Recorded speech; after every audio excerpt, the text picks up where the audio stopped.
Hello everyone, welcome back to my YouTube channel my crazy class. আজ আমরা দশম শ্রেণীর একটি উপপাদ্য প্রমাণ করব। উপপাদ্যটি আসন্ন মাধ্যমিক পরীক্ষার জন্য কিন্তু খুবই গুরুত্বপূর্ণ। এর আগের ক্লাসে আমি একটি উপপাদ্য প্রমাণ করেছিলাম। উপপাদ্যটা কি ছিল? যে একই বৃত্তচাপের উপরে অবস্থিত কেন্দ্রস্থ কোণ পরিধস্থ কোণের দ্বিগুণ, বা যদি একটু ঘুরিয়ে বলি তাহলে বলা যায় যে পরিধস্থ কোণ কেন্দ্রস্থ কোণের অর্ধেক হবে। এই প্রমাণটা কিন্তু আমরা করেছিলাম। তো এই থিওরি বা এই উপপাদ্যটাকে কাজে লাগিয়ে আজ আমরা প্রমাণ করব বৃত্তস্থ চতুর্ভুজের বিপরীত কোণগুলি পরস্পর সম্পূরক। অর্থাৎ সম্পূরক কাকে বলে? যখন দুটি কোণের সমষ্টি 180 ডিগ্রি হয় তখন আমরা একটি কোণকে অপর কোণের সম্পূরক কোণ বলি, বা বলা যায় যে তখন দুটি কোণকে পরস্পর সম্পূরক কোণ বলা হয়। অর্থাৎ দুটি কোণের সমষ্টি যদি 180 ডিগ্রি হয় তাহলে কোণ দুটি পরস্পর সম্পূরক। তো আমরা আজ প্রমাণ করব যে বৃত্তস্থ চতুর্ভুজের বিপরীত কোণগুলি পরস্পর সম্পূরক বা 180 ডিগ্রি হয়। আবারও বলছি, দুটি উপপাদ্য কিন্তু আসন্ন মাধ্যমিক পরীক্ষার জন্য খুবই গুরুত্বপূর্ণ। একটি হচ্ছে যেটা আমি আগের ক্লাসে প্রমাণ করেছিলাম, যে একই বৃত্তচাপের উপর অবস্থিত সম্মুখ কেন্দ্রস্থ কোণ পরিধস্থ কোণের দ্বিগুণ। আর আজ যেটা প্রমাণ করব যে বৃত্তস্থ চতুর্ভুজের বিপরীত কোণগুলি পরস্পর সম্পূরক। দুটি উপপাদ্যই কিন্তু পরীক্ষায় পড়ার সম্ভাবনা খুবই গুরুত্বপূর্ণ এবং খুবই ইম্পর্টেন্ট। চলো শুরু করি। ধরা যাক ও কেন্দ্রীয় বৃত্তের এ বি সি ডি একটি বৃত্তস্থ চতুর্ভুজ। এখানে দেখো আমরা লিখব এটা প্রদত্ত। প্রদত্ত মানে কি দেওয়া আছে? দেওয়া আছে যে ও কেন্দ্রীয় একটি বৃত্তের এবিসিডি একটি বৃত্তস্থ চতুর্ভুজ। তো সেটা আমরা লিখব প্রদত্ত। প্রদত্ত কি লেখা যাবে? যে ও কেন্দ্রীয় বৃত্তের বা বৃত্তে লিখি আমরা এবিসিডি একটি বৃত্তস্থ চতুর্ভুজ। এটা কিন্তু প্রদত্ত। প্রমাণ কি করতে হবে? প্রমাণ করতে হবে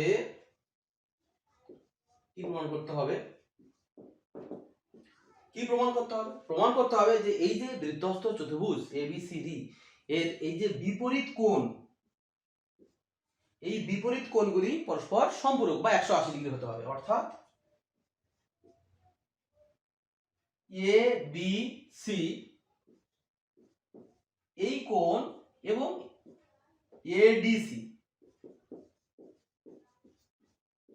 এই দুটো কোণের সমষ্টি 180 ডিগ্রি হতে হবে, এবং বিএডি আর বিসিডি এই দুটো কোণের সমষ্টিও কিন্তু আমার 180 ডিগ্রি হতে হবে। এটা কিন্তু প্রমাণ করতে হবে। এবার আমরা প্রমাণ করার জন্য আমাদের কিছু অঙ্কন করতে হবে। দেখো আমরা মনে করি কেন্দ্রটা মোটামুটি, দেখো আমি যে চিত্র এঁকেছি সেখানে কেন্দ্রটা মোটামুটি কেমন জায়গায় হবে? এইরকম জায়গায় মনে করো কেন্দ্রটি হবে। তো আমরা অঙ্কন করব। প্রথমে বি এবং ও যুক্ত করব, আর তারপরে তোমরা সুন্দর করে আঁকবে। আমরা এটা কিন্তু কেন্দ্র ধরলাম। হ্যাঁ, কেন্দ্রটা কিন্তু ঠিক মাঝখানে হলো না, আমার এই দিকটা হলে হতো আর কি। ঠিক মাঝখানে আমরা কেন্দ্রটা আমরা চতুর্ভুজটা এমন ভাবে আঁকবো যেন এই দুটি কোণ, এই যে এই একটা কোণ এবং এই একটা কোণ, এই দুটো কোণ যেন কোনো অবস্থাতেই 180 ডিগ্রি না হয়। 180 ডিগ্রি হলেও কোনো অসুবিধা নেই, কিন্তু আমরা 180 ডিগ্রি করব না। আমরা একটু একটা প্রবৃদ্ধ মতো করব, আর একটা এমনি 180 ডিগ্রি থেকে ছোট এমন একটা কোণ আমরা তৈরি করার চেষ্টা করব। তো এখানে আমরা মনে করলাম যে ও কেন্দ্র। তাহলে এবার আমরা প্রমাণ করব। এর আগে কিন্তু আমরা অঙ্কন করলাম কি?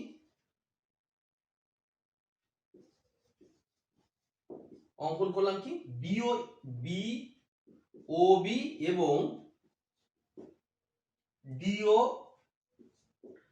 ডিও ও বি এবং ডিও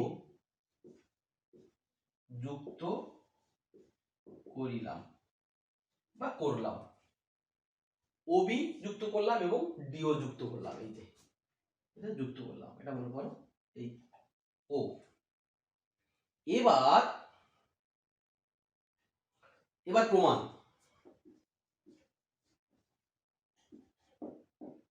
প্রমাণটা কিন্তু খুবই সুন্দর এবং খুবই সহজ। দেখো আমরা এই যে বি এ ডি বৃত্তচাপের উপর, এটাই কিন্তু আমাদের সম্মুখ কেন্দ্রস্থ কোণ এবং এটাই হচ্ছে আমাদের বৃত্তস্থ কোণ বা পরিধস্থ কোণ। তো আমরা কি বলতে পারি যে বি এ ডি বৃত্তচাপের উপর, বি এ ডি চাপের উপর, এইটা কিন্তু বৃত্তচাপের চিহ্ন, এই যে এর বৃত্ত, এই যে চিহ্নটা আমি এখানে দিলাম বৃত্তচাপের। তো বিএডি বৃত্তচাপের উপর আমরা বলতে পারি বিওডি কেন্দ্রস্থ কোণ এবং কেন্দ্রস্থ কোণ, এটা কিন্তু অ্যাকচুয়াল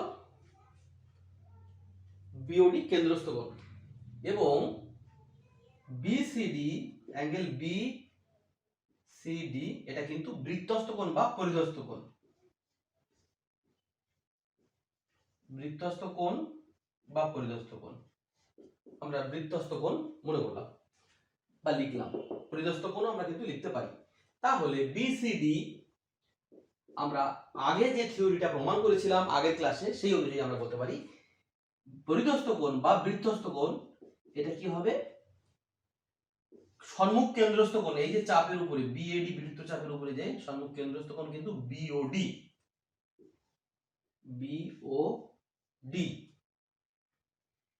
অর্থাৎ পরিধস্থ কোণ কি হলো বা বৃত্তস্থ কোণ হলো কেন্দ্রস্থ কোণের অর্ধেক। এটা এক নম্বর। একেবারে সেম ওয়েতে মানে একইভাবে আমরা লিখতে পারি বিসিডি, এই বৃত্তচাপের উপরে যে বিসিডি, অর্থাৎ এখানে আমরা এখানেই লিখি, এটা মুছে দেবো আমরা এবার লিখতে পারি যে বিসিডি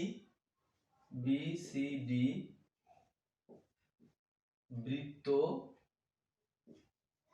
চাপের উপর, এই বিসিডি মানে এইরকম লিখি আমরা, বৃত্ত চাপের উপর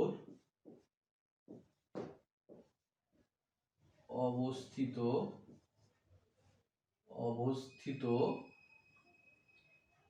বিওডি এটা কিন্তু বিওডি, এটাই কিন্তু আমার এই যে বিওডি এটাই কিন্তু কেন্দ্রস্থ কোণ। বিওডি মানে বিওডি না লিখে আমরা প্রবৃদ্ধ বিওডি লিখি, প্রবৃদ্ধ বিওডি, প্রবৃদ্ধ অ্যাঙ্গেল বিওডি এটা কিন্তু কেন্দ্রস্থ কোণ এবং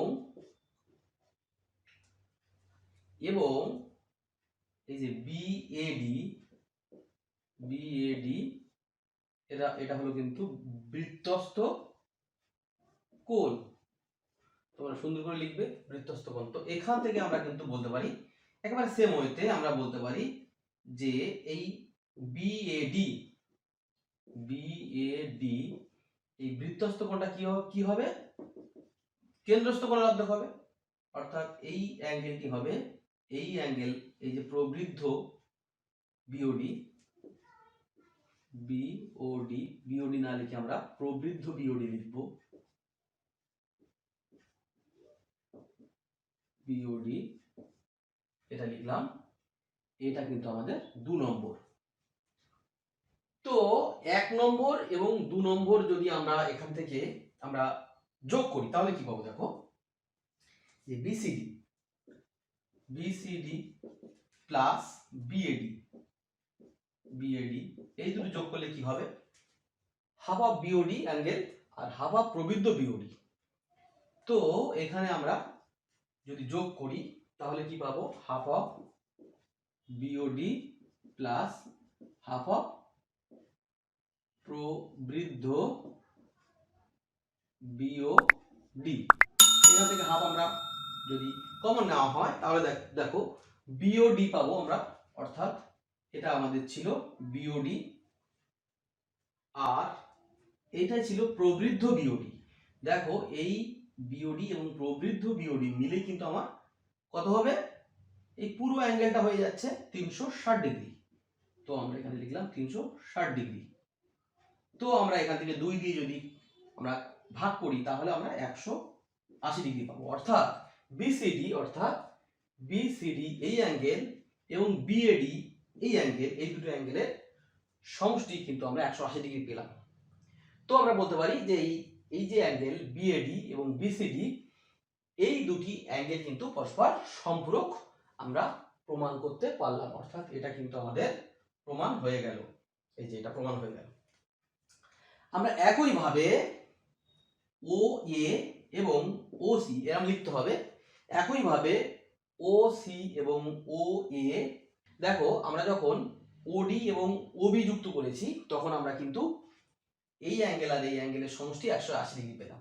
এবার যদি আমরা ও এ এবং ও সি যুক্ত করি তাহলে এই অ্যাঙ্গেল এবং এই অ্যাঙ্গেলের সমষ্টি কিন্তু 180 ডিগ্রি প্রমাণ করতে পারবো। তো আমরা কি লিখবো এবার আমরা লিখবো যে একইভাবে ও এ, আমি এটা লিখছি না, এটা তোমরা নিজেরা লিখবে। একইভাবে এটা লেখার পরে ও এ এবং ও সি যুক্ত করে প্রমাণ করা যাবে যে, কি প্রমাণ করা যাবে, যে বিএডি অর্থাৎ এই অ্যাঙ্গেল এবং বিসিডি অর্থাৎ এই অ্যাঙ্গেল, এটা কিন্তু 180 ডিগ্রি প্রমাণ করা যাবে। তো এইভাবে কিন্তু আমরা উপপাদ্যটি প্রমাণ করতে পারলাম। অর্থাৎ বৃত্তস্থ চতুর্ভুজের বিপরীত কোণগুলি পরস্পর সম্পূরক। এবার আমি প্রথমে তোমাদের বলেছিলাম যে আমরা যে ছবিটা এঁকেছিলাম, ধরো এইরকম একটা বৃত্তের ছবি আমরা অঙ্কন করলাম। মনে করো এরকম একটা বৃত্তের ছবি আমরা অঙ্কন করলাম, অকেন্দ্রীয় বৃত্ত। সেখানে আমি যেটা বলছিলাম যে এই যে বিও এবং ওডি এটা যুক্ত করার পরে যেন স্ট্রেট লাইন না হয়। যদি স্ট্রেট লাইন হয় তাহলে কিন্তু অসুবিধা নেই, যদি স্ট্রেট লাইন হয় তাহলেও কিন্তু অসুবিধা নেই। ধরো এরকম হয়ে গেল একেবারেই, অর্থাৎ এটাও 80 ডিগ্রি, এটাও 180 ডিগ্রি। সেক্ষেত্রে কিন্তু আমার আর এত কিছু প্রবৃদ্ধ বিওডি এসব কিছু লেখার দরকার হবে না। হ্যাঁ, তো সেক্ষেত্রে আমাদের এই অ্যাঙ্গেলটা হবে কত, দেখো এটা যদি এ হয় তো এটা যদি 180 ডিগ্রি হয় তো অ্যাঙ্গেল এ আমরা একবারই কিন্তু বলতে পারি 90 ডিগ্রি, অর্থাৎ 180 ডিগ্রি অর্ধেক 90 ডিগ্রি হয়ে যাবে। আর এটা যদি আমার এ না হয়, এটা যদি মনে করো এটা যদি সি হয় তো এই অ্যাঙ্গেলটা কত হবে, এটা যদি 180 ডিগ্রি হয় তো আমরা আগের থিওরি অনুযায়ী আমরা কিন্তু বলতে পারবো যে এর সি অ্যাঙ্গেলটা এটাও কিন্তু 90 ডিগ্রি হবে, অর্থাৎ 180 ডিগ্রির অর্ধেক হবে। তো এটা একটা পার্টিকুলার কেস, একটা নির্দিষ্ট কেস। অর্থাৎ আমরা এরকম নির্দিষ্ট কোনো অ্যাঙ্গেল আমরা কিন্তু ধরে করবো না। এই জন্য আমি তোমাদের বললাম, প্রথমে বলেছিলাম যে এই বিও এবং ওডি এটা যেন একেবারে স্ট্রেট লাইন না হয়। স্ট্রেট লাইন হলে তো মানে দুটি অ্যাঙ্গেলই মানে 180 ডিগ্রি করে হয়ে যাবে, অর্থাৎ বিওডি 180 ডিগ্রি অ্যাঙ্গেল হয়ে যাবে। তো সেক্ষেত্রে প্রমাণটা কিন্তু মানে জেনারেলাইজ হবে না, একটা পার্টিকুলার প্রমাণ হয়ে যাবে। তো সেই জন্য আমরা এই চতুর্ভুজটা এমনভাবে অঙ্কন করব। তো সেক্ষেত্রে তোমরা প্রমাণ করার জন্য আগে এরকম কেন্দ্রটা মোটামুটি একটা আইডেন্টিফাই করে নিলে এরকম একটা জায়গায় তোমরা স্কেল এবং কম্পাস ব্যবহার করবে। স্কেল দিয়ে অবশ্যই বৃত্ত আমরা আঁকতে পারি না, আমাদের কাটা কম্পাস লাগবে। তোমরা এরকম আঁকবে, বৃত্তটা আঁকার পরে কেন্দ্রটাকে চিহ্নিত করার পরে তোমরা কি করবে, দেখো এই রকম মোটামুটি একটা অ্যাঙ্গেল তোমরা এই রকম অঙ্কন করবে। এটাকেই মনে করবে বি এবং এটাকেই মনে করবে বি। হ্যাঁ, এটাকেই এরকম জায়গায় মনে করলে সি, এরকম জায়গায় মনে করলে ডি, আর এটাকে মনে করলে ই। তাহলে দেখো চতুর্ভুজটা কেমন হবে। দেখো চতুর্ভুজটা কিন্তু এরকম হবে। সেক্ষেত্রে এই যে ওবি এবং ওডি আমরা অঙ্কন করলাম, সেক্ষেত্রে এটা কিন্তু সরলরেখা হলো না এবং এই আঁকাটা কিন্তু সবচেয়ে বেশি পারফেক্ট হলো। আমি যে প্রথমে যে অঙ্কটা করেছিলাম বা যে চিত্রটা এঁকেছিলাম সেটা কিন্তু অতটা পারফেক্ট নয়, এইটা কিন্তু সবচেয়ে বেশি পারফেক্ট। তো চিত্রটা আঁকার জন্য আমরা কি করব, আমরা প্রথমে চতুর্ভুজটা আঁকবো না, আমরা কি করব, প্রথমে আমরা একটা বৃত্ত কাটা কম্পাসের সাহায্যে এরকম একটা বৃত্ত আমরা আঁকবো। এরকম সুন্দর একটা বৃত্ত আমরা আঁকবো। আমার বৃত্ত হাত দিয়ে খুব সুন্দর হচ্ছে না। তো আঁকার পরে আমরা কি করব, চারটে বিন্দু আমরা চিহ্নিত করব। তো আমরা প্রথমে আমরা কেন্দ্র আইডেন্টিফাই করলাম, এই মনে করো কেন্দ্র। তো এবার তোমরা এরকম একটা অ্যাঙ্গেল মতো করে ঠিক করে নিলে, আর এখানে চতুর্ভুজের আরেকটা অ্যাঙ্গেল মনে করো, আর এদিকে একটা অ্যাঙ্গেল মনে করো। এইবার দেখো এইরকম ভাবে যদি চতুর্ভুজটা আঁকো তাহলে কিন্তু আর অসুবিধা হয় না। সেক্ষেত্রে কিন্তু তোমরা এই চিত্রের পরিবর্তে একটা সুন্দর চিত্র তোমরা পেয়ে যাবে। অর্থাৎ এক্ষেত্রে এ বি সি ডি এটাই হলো তোমাদের বৃত্তস্থ চতুর্ভুজ, এটা হলো কেন্দ্র ও। তো এখান থেকেই বুঝতে পারলে যে এই চতুর্ভুজের এই যে বৃত্তচাপ বিসিডি এর কেন্দ্র হচ্ছে কেন্দ্রস্থ কোণ এটা, আর পরিধস্থ কোণ এটা। তো এখান থেকে অ্যাঙ্গেল এ ইকুয়ালস টু তোমরা লিখতে পারবে, আমি আরো একবার বলে দিচ্ছি, হাফ অফ বিওডি। আর এই বৃত্তচাপের উপরে, অর্থাৎ এই দিকের এই যে বৃত্তচাপ, এই বৃত্তচাপের উপরে অবস্থিত এটাই হলো প্রবৃদ্ধ কেন্দ্রস্থ কোণ, আর এটাই হলো বৃত্তস্থ কোণ বা পরিধস্থ কোণ। তো সেক্ষেত্রে এই সি অ্যাঙ্গেলটা হবে, দেখো সুন্দর, হাফ অফ প্রবৃদ্ধ, কি পাবো, প্রবৃদ্ধ বিওডি। অর্থাৎ এখানে এই অ্যাঙ্গেলটা প্রবৃদ্ধ কোণটা আমরা কিন্তু সুন্দর বুঝতে পারলাম। প্রবৃদ্ধ কোণ মানে তোমরা বুঝতে পারছো 180 ডিগ্রি থেকে বৃহত্তর হলো। এখানে কিন্তু এই চিত্রটা অত ভালো হয়নি। তো সেই জন্য আমি আবার একটা চিত্র অঙ্কন করে তোমাদের ব্যাপারটা বুঝিয়ে দিলাম। এবার যদি তোমরা এই দুটো অ্যাঙ্গেল যোগ করো, এই এ অ্যাঙ্গেল প্লাস সি অ্যাঙ্গেল, সংক্ষেপে লিখলাম এ মানে হচ্ছে বিএডি আর সি অ্যাঙ্গেল মানে হচ্ছে বিসিডি, আমি খুব সংক্ষেপে লিখলাম। এখানে হাফ কমন নেওয়ার পরে তোমরা দেখো বিওডি পাচ্ছ, মানে বিওডি এটা, আর প্রবৃদ্ধ বিওডি মানে এইটা। তো এই দুটো অ্যাঙ্গেলের সমষ্টি কিন্তু 360 ডিগ্রি। তো এখানে 360 ডিগ্রি তোমরা লিখলে, হাফ দিয়ে 2 দিয়ে ভাগ করে দিলে, তাহলে এটা কিন্তু 180 ডিগ্রি পেয়ে গেলে। তো অর্থাৎ এই অ্যাঙ্গেল আর এই অ্যাঙ্গেলের, অর্থাৎ এ এবং সি এই দুটি বিপরীত কোণের সমষ্টি আমরা পেলাম 180 ডিগ্রি। সেম ওয়েতে বা একইভাবে আমরা ও এ এবং ও সি যুক্ত করে প্রমাণ করতে পারবো যে বি কোণ এবং ডি কোণ, অর্থাৎ এই অ্যাঙ্গেল এবং এই অ্যাঙ্গেল, এই দুটি কোণের সমষ্টিও 180 ডিগ্রি হবে। এভাবে কিন্তু আমরা প্রমাণটা করতে পারবো।